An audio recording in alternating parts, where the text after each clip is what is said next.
Assalamualaikum warahmatullahi wabarakatuh. Mari kita sama-sama menggali makna surat Al-Fatihah secara mendalam, karena surat ini adalah pintu gerbang dari Al-Quran, juga pondasi dari Al-Quran. Pemahaman akan surat Al-Fatihah menjadi indikasi seberapa paham kita akan Al-Quran. Itulah yang menjadikan surat ini esensial.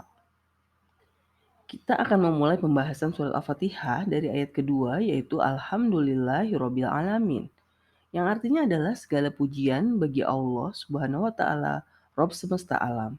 Mengapa kita memulai pembahasan dari ayat kedua? Karena banyak ulama sepakat surat Al-Fatihah memang dimulai dari ayat kedua. Kita telah sama-sama mengetahui bahwa ayat pertama surat Al-Fatihah, yaitu Bismillahirrahmanirrahim, tidak hanya dimiliki oleh surat Al-Fatihah, tapi dimiliki oleh 112 surat lainnya dalam Al-Quran. Itulah mengapa pembahasan surat Al-Fatihah tidak mengikut sertakan ayat pertama. Sebelum kita membahas tentang ayat kedua surat Al-Fatihah, yaitu Alhamdulillahirobbil alamin, sepatutnya kita merenungkan terlebih dahulu tentang kehidupan yang kita jalani selama ini. Apakah kita sudah merasa kehidupan ini ajaib? Apa makna dari ajaib? Yaitu sesuatu yang magical, tiba-tiba ada, tiba-tiba muncul seperti sulap, seperti sihir. Mengapa pembahasan ini menjadi lebih penting? Karena tanpa kita sadari sebetulnya ayat Alhamdulillahirobbil alamin membahas tentang kehidupan seluruh manusia di dunia. Benarkah? Mari kita telusuri bersama. Kita mulai dari diri kita sendiri. Eksistensi kita, apakah kita yang mengupayakannya? Oke lah, mungkin kedua orang tua kita yang mengupayakan kita hadir di dunia ini. Tapi manusia pertama yang lahir di dunia, Nabi Adam alaihissalam atau manusia purba sebelumnya, apakah dirinya yang mengupayakan ada? Lalu bagaimana dengan semua anggota tubuh kita? Bukan kita yang mendesain bentuk dan fungsinya, tapi mengapa semuanya bisa berfungsi dengan baik dan sesuai kebutuhan dasar manusia? Kita bahkan tidak bisa mengatur fungsi kerja organ tubuh kita. Jantung, pembuluh darah, saraf. Apakah kita yang mengaturnya? Lalu bagaimana dengan alam semesta? Tidakkah kau takjub dengan alam semesta? Kita tidak mengadakan ada diri kita dan mengatur diri kita. Apalagi alam raya, bumi, dan seisinya. Siapa yang mengadakannya ada dan mengatur semuanya berjalan dengan harmonis? Apakah kita tidak merasa semuanya begitu luar biasa, menakjubkan?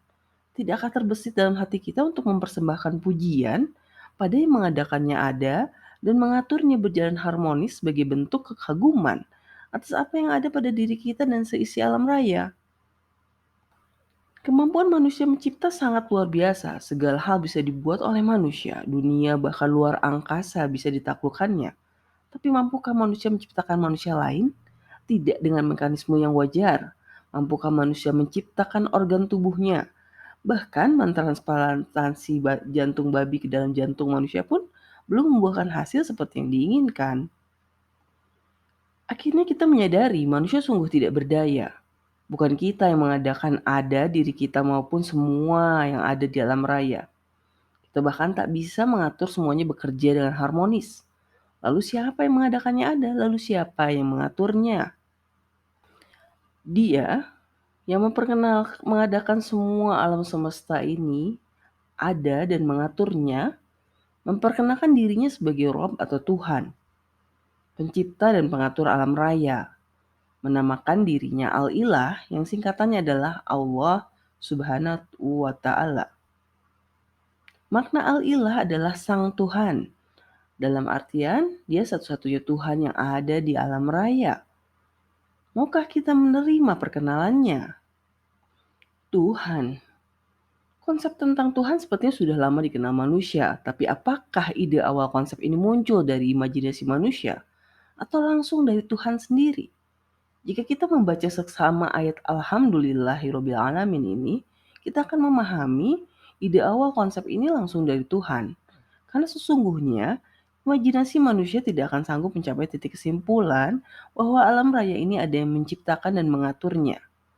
Lalu apakah Tuhan ini itu pemarah, mengerikan, terlalu berkuasa, sehingga manusia tidak memiliki free will atau kebebasan dalam bersikap?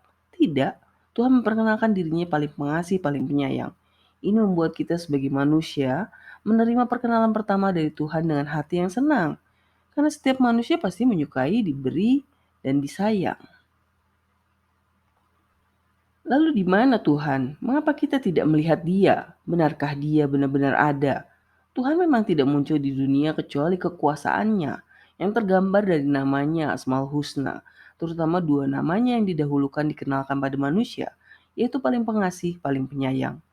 Tuhan akan muncul nanti di hari kemudian setelah kehidupan di dunia berakhir, karena Dia akan merajai atau menguasai hari pembalasan atau hari ad-din.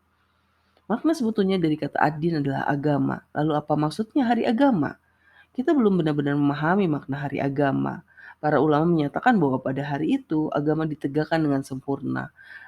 Karena itulah semua manusia akan dinilai perilakunya selama di dunia. Jika catatannya baik, maka ia akan mendapatkan balasan yang baik. Dan jika catatannya buruk, ia akan mendapatkan balasan yang buruk. Kesimpulannya, kehidupan ini tidak dihadirkan Tuhan pada manusia tanpa tujuan. Ada pencapaian yang harus diraih oleh manusia selama hidup di dunia. Setelah kita memahami bahwa Tuhan satu-satunya pengatur dan penguasa di kehidupan sekarang maupun nanti, maka muncullah kesadaran untuk mengabdi dan meminta pertolongan hanya padanya. Seperti apa wujud pengabdian kita kepada Tuhan? Seperti kita bersekolah pada Tuhan, belajar apapun yang Tuhan ajarkan. Mengapa begitu? Karena hanya Tuhan yang tahu seperti apa pengabdian manusia yang diinginkannya. Tapi jelas pengabdian tidak hanya melibatkan pembelajaran, tapi harus melibatkan amalan. Maka mengabdi pada Tuhan berarti mengikuti semua aturannya dan menjauhi semua larangannya. Seperti kita saat bekerja dalam suatu perusahaan. Bukankah semua yang kita lakukan harus sesuai yang diperintahkan oleh bos kita? Kita juga harus mengikuti semua aturan yang ada dalam perusahaan kita. Seperti itulah bentuk pengabdian pada Tuhan. Bukankah Dia menciptakan kita pasti dengan sebuah tujuan? Mengapa kita menikmati penciptaan Dia dan apa yang telah diciptakan, tapi menolak untuk memenuhi tujuan penciptaan kita yang telah ditetapkannya? Lalu apa makna dari meminta pertolongan hanya pada Tuhan? Tentu saja meminta pertolongan di sini erat kaitannya dengan soal pengabdian hanya pada Tuhan. Tapi secara umum perasaan kita saat meminta pertolongan hanya pada Tuhan adalah seperti waktu kita terjatuh bebas dan tidak ada pegangan, lalu tiba-tiba ada tali yang terulur dan kita pun selamat. Kita mestinya sadar tidak ada satupun yang bisa menolong kita dengan mengulurkan tali kecuali Tuhan. Lalu apa hal yang mendasar yang semestinya diminta oleh Tuhan? Dalam hal apa manusia sangat membutuhkan untuk ditolong? Iya, dalam hal pengabdian. Maka jika kita meminta pertolongan diberi petunjuk jalan lurus tegak, itulah yang sebenar-benarnya semestinya kita minta. Jalan benar yang dengannya kita bisa mendarat di bumi setelah jatuh bebas dan berjalan dengan teguh di jalan benar, agar bisa menuntaskan misi penciptaan kita di dunia. Kita ingin mendapatkan catatan baik di hari pembalasan, seperti juga orang-orang sebelum kita yang telah diberi nikmat oleh Tuhan. Mereka berbahagia karena berada dalam satu barisan dengan Tuhan. Kita tidak mau menjadi orang-orang yang dimurkai dan mereka yang tersesat. Tentu saja mereka yang dimurkai dan tersesat adalah mereka yang tidak mau mengabdi hanya kepada Tuhan. Mereka tidak mau belajar di sekolah Tuhan dan berbakti di perusahaan Tuhan. Mereka melakukan amalan yang tidak bermanfaat dan akhirnya malah merusak diri mereka sendiri dan menenggelamkan diri mereka dalam kehancuran di dunia maupun di hari pembalasan. Sekian pembahasan tentang surat Al-Fatihah. Setelah penjelasan panjang tentang surat pertama dalam Al-Quran ini, tentu kita jadi sadar mengapa surat ini disimpan di bagian pertama Al-Quran. Surat ini memberikan gambaran umum tentang keseluruhan isi Al-Quran dan bagaimana kita semestinya bersikap dalam menjalani kehidupan dunia ini. Sungguh surat pendek yang sangat powerful. Terima kasih sudah menyimak, tunggu konten kami selanjutnya. Assalamualaikum warahmatullahi wabarakatuh.